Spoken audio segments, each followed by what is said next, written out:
السلام علیکم ناظرین، ویلکم ٹو دا ہیلتھ شو۔ میں ہوں آپ کا ہوسٹ ڈاکٹر اکرام۔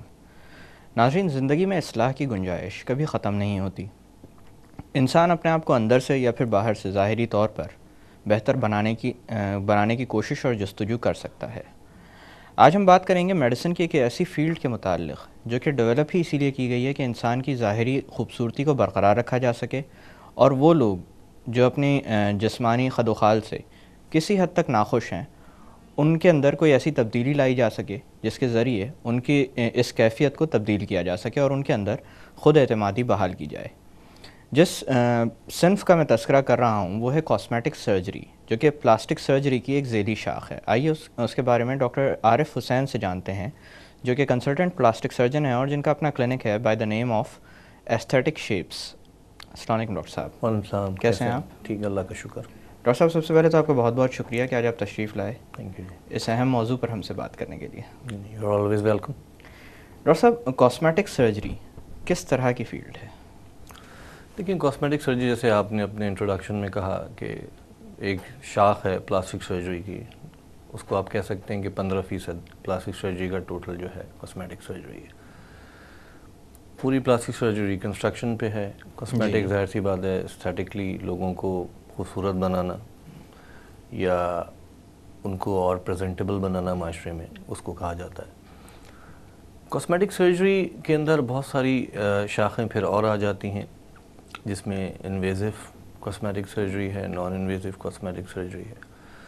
انویزو میں آپ کے فیس لفٹنگ آ جاتی ہے، نوز جاب آ جاتی ہے، ہیئر ٹرانسپلانٹ آ جاتا ہے، لائپوسیکشن، ایبڈومینل پلاسٹیز، یہ ساری چیزیں آ جاتی ہیں۔ نان انویزو کے اندر زیادہ تر لیزر پروسیجرز ہیں، فلرز ہیں، جی، اور اس طرح کی سینکڑوں چیزیں آ جاتی ہیں۔ یعنی ایک ورائٹی ہے۔ ورائٹی ہے۔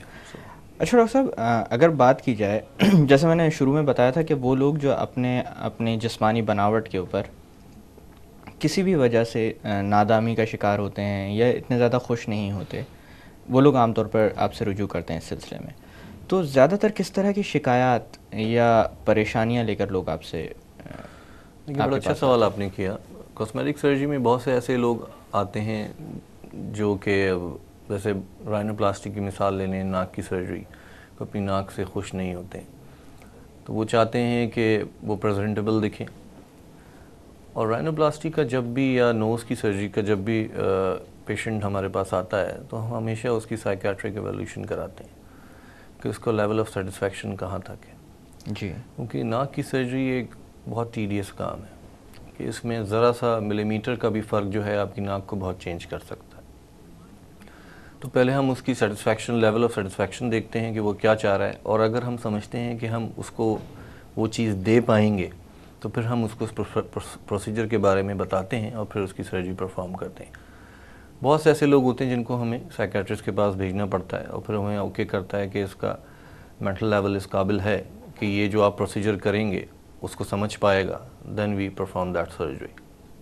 جی، اچھا، یہ بڑا اہم پوائنٹ آپ نے اٹھایا کہ مینٹل لیول، کیونکہ دیکھیں خواہشات کی کوئی حد نہیں ہوتی اور خواہشات ممکن اور ناممکن کو بھی نہیں پہچانتی، تو کیا ایسا بھی ہوتا ہے کہ کچھ لوگ ایسی خواہشات لے کر آتے ہوں جو کہ ممکن نہ ہوتی ہوں؟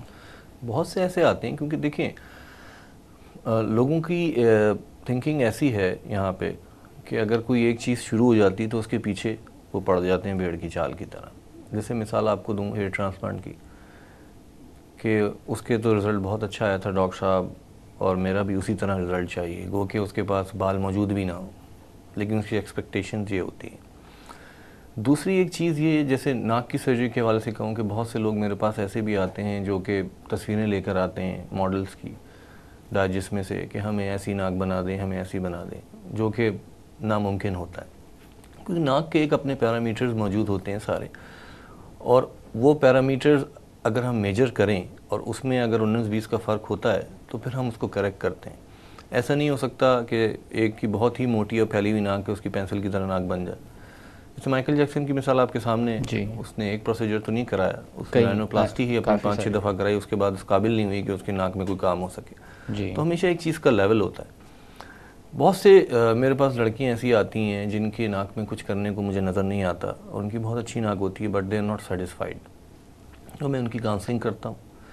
میرا بہت حد تک یہ عمل ہوتا ہے کہ ان کے پیرنٹس کو بلاؤں, ان کی کاؤنسلنگ کروں, ان کو سمجھاؤں کہ آپ اسی ناک کے ساتھ بہت اچھی ہیں اور اسی طرح آپ جئیں. اور عموماً لوگ مان ہی جاتے ہیں. ہاں, جن میں کام کرنے کا ہوتا ہے ان کا پھر میں کرتا ہوں. مثال دوں آپ کو, ایک میرے پاس دادی ماں ایک اپنی نواسی کو لے کر آئی تھیں, پوتی کو. وہ ناک کی سرجری اس لیے کرانا چاہ رہی تھیں کہ اس کی شادی ہو جائے, اس کے رشتے کینسل ہو رہے تھے.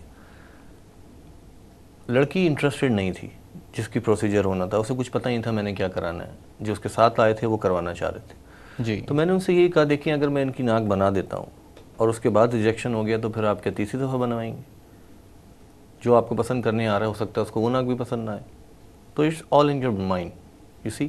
تو پہلے آپ کاؤنسلنگ کریں, اس کے بعد یہ دیکھیں کہ ہاں آپ یہ کام کر سکتے ہیں, اور پلاسٹک سرجری اس چیز کی اجازت دیتا ہے کیونکہ کچھ ایتھکس بھی ہوتے ہیں. بالکل, میڈیکل کے کچھ ایتھکس بھی ہوتے ہیں. انیتھیکل کام تو نہیں ہوتا کہ اسی میں کچھ رزلٹ ملنا ہی نہیں ہے ناک کی سرجری میں, اور کوئی رزلٹ اورینٹیشن ہی چیز نہیں ہے, آپ اس کو کر دیں اور کہہ دیں کہ بہت اچھی ہو گئی. It's not good. ہاں, اگر اس کے اندر میں یہ سمجھوں کہ ایک سرجری میں کرنے کے بعد بہت ڈرامیٹک فرق آ جائے گا, جیسے آتا ہے, جیسے بعض لوگوں کی ڈپریس نوز ہوتی ہے جن کا برج نہیں ہوتا, اس میں ہم بون گرافٹ لے کے آگمنٹیشن جسے نوز جاب کہتے ہیں, اس سے بڑے اچھے رزلٹ آتے ہیں. بعض لوگوں کی بلبس نوز ہوتی ہے جیسے آگے سے موٹی ہوتی ہے, ان کو ہم ڈی بلک کرتے ہیں, نیریز کو کم کرتے ہیں, وہ بڑا پریزنٹیبل لگتا ہے. بہت سے لوگ ایسے ہوتے ہیں جن میں یہ ساری چیزیں نہیں ہوتی لیکن ان کو پسند نہیں آ رہی ہوتی, تو ان کی کاؤنسلنگ بڑی لازمی ہوتی ہے. تو یہ ساری چیزیں ہیں. یعنی وہ ایک نارمل چیز کو مزید نارملائز کرنے کے لیے آئے ہوئے ہوتے ہیں. دیکھیں, ناک میں آپ کو بتاؤں, اب ناک کا سرجری بڑی امپورٹنٹ ہے, میں لوگوں کو کچھ بتانا بھی چاہوں گا کہ فیس کو ہم 3 زون میں ڈیوائڈ کرتے ہیں, ٹھیک ہے نا. اپر 1/3 فیس ہوتا ہے جو آئی برو سے لے کے ہیئر لائن تک ہوتا ہے. جی. مڈل 1/3 ہوتا ہے آئی برو سے لے کے کمیشر تک, اور لوور 1/3 ہونٹ کے اس کونے سے لے کے میٹل تک ہوتا ہے. جی. اور جو لینتھ آف دی نوز ہوتی ہے وہ آپ کی جو ہونٹ سے لے کے چن تک کا جو ڈسٹنس ہے وہ آپ کا اس جگہ سے لے کے اس جگہ کا ڈسٹنس ہونا چاہیے. ایک تو یہ چیز. پھر اینگلز دیکھے جاتے ہیں ناک میں. نیزو لیبل جو یہ فولڈ آتے ہیں اس کو نیزو لیبل اینگل کہتے ہیں. جی. وہ خواتین میں 95 ڈگری سے لے کے 100 ڈگری تک ہوتا ہے, مردوں میں وہ 95 to 90 ڈگری تک ہوتا ہے. پھر ایک نیزیو کالمیلر اینگل بنایا جاتا ہے کہ یہاں آپ کی پوری اسکیچنگ ہوتی ہے, آپ اسکیل رکھ کے میجرمنٹ کرتے ہیں, یہ 35 to 45 ڈگری کا اینگل ہونا چاہیے. تو آئیڈل نوز کی جو کتابوں میں اور جو بتائی گئی ہیں کہ آئیڈل نوز یہی ہوتی ہیں کہ یہ جو آپ کے نیریز ہیں یہ آپ کی اس کینتھس سے باہر نہ جائیں, اور اس ہڈی کا جو ڈسٹنس ہو وہ اس کا 80% ہو. تو بہت ساری چیزیں, یو نو, رائنوپلاسٹی ایک بڑی ڈیفیکلٹ اور بڑی ہی کیلکولیٹڈ سرجری ہے. یعنی یہ سب کچھ دیکھا جاتا ہے اور اس کے بعد پھر پاسبلٹیز کو میجر کیا جاتا ہے کہ کتنی اصلاح ممکن ہے. بالکل بالکل ایگزیکٹلی میجرمنٹ کے ساتھ, کیونکہ میں نے آپ کو جیسے بتایا کہ 1 ڈگری 2 ڈگری کا بھی فرق ناک کو ادھر سے ادھر کر سکتا ہے. So you have to be very particular about everything. Ashraf doctor صاحب, وقت کے ساتھ ساتھ خاص کر جیسے کچھ غلط فہمیوں کا تذکرہ کر رہے تھے ہم لوگ کہ لوگ خواہشات کی کوئی لمٹ نہیں ہوتی, اسی طرح سے لوگوں کے اندر جو نظریہ تبدیل ہوا اس میں کسی حد تک میڈیا کا بھی ہاتھ ہے کہ اب ایسے موویز یا ڈرامے دیکھنے کو ملتے ہیں جن کے اندر چہرے مکمل طور پر تبدیل ہو جاتے ہیں. بالکل. Is that possible? دیکھیے, بہت سے لوگ میرے سے سوال پوچھتے ہیں فیس آف کا. جیسے ایک مووی آئی تھی, آپ نے دیکھا ہوگا بہت پہلے, فیس آف, جان ٹراولٹا اور اچھے اس میں تھے کہ ادھر سے ادھر انہوں نے فیس کر دیا. Theoretically it is possible but practically it's not that possible.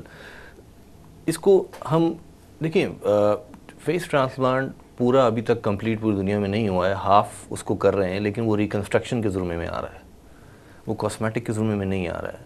Let suppose کہ اب جیسے فرانس میں پہلا جو ہوا تھا فیس ٹرانسپلانٹ, اس میں ایک خاتون کا ڈاگ بائٹ کا کیس تھا جو پورا اس کا جو اور مینڈیبل سارا کتے نے نکال لیا تھا. انہوں نے اس کی ودن 24 آورس پھر سرجری کی, کسی اور کا جو ابھی کنسنٹ لے کے ہمارا ہوگا اس کا انہوں نے پورا بنا کے لگایا.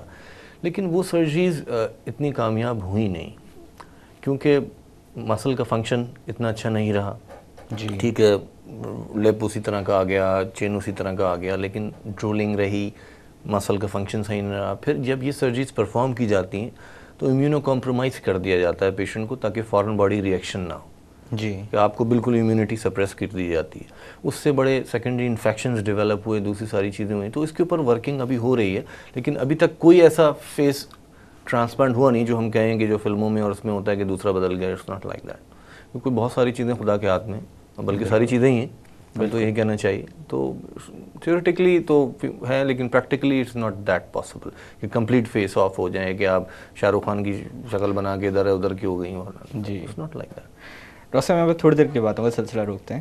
ناظرین وقت ہو ایک چھوٹی سی کمرشل بریک کا. بریک سے واپس آ کر کاسمیٹک سرجریز کے متعلق مزید بات کی جائے گی. Stay with us.